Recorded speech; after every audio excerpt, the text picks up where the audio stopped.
15 మంది డాక్టర్స్ వచ్చారు.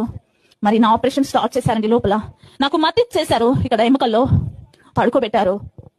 నాకు ఇంత పొట్ట ఉబ్బిపోయింది. పడుకోబెట్టి డాక్టర్లు ఈ పై నుంచి ఇలా చీల్చుకుంటూ కింది దాకా చీల్చేశారు నా పొట్టను చీల్చినప్పుడు ఒక బెలూన్లో గాలి ఎట్లా బయటకు వచ్చేస్తుందో అట్లా బస్సు మనం గాలి బయటకు వచ్చేసింది.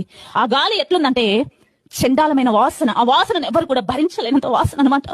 డాక్టర్స్ కూడా ఇలా ఓపెన్ చేసి దూరం వెళ్ళిపోయారండి. ఒక టబ్బు పెట్టారు కింద. డాక్టర్ చేయి పెట్టి ఆ పేగులు మొత్తం తీశారండి. ఇట్లా ఆ పేగులు తీస్తే కుళ్ళిపోయిన వాసన పేగుల్లో నుంచి వస్తుంది. డాక్టర్లే వామిటింగ్ చేసుకుంటున్నారు.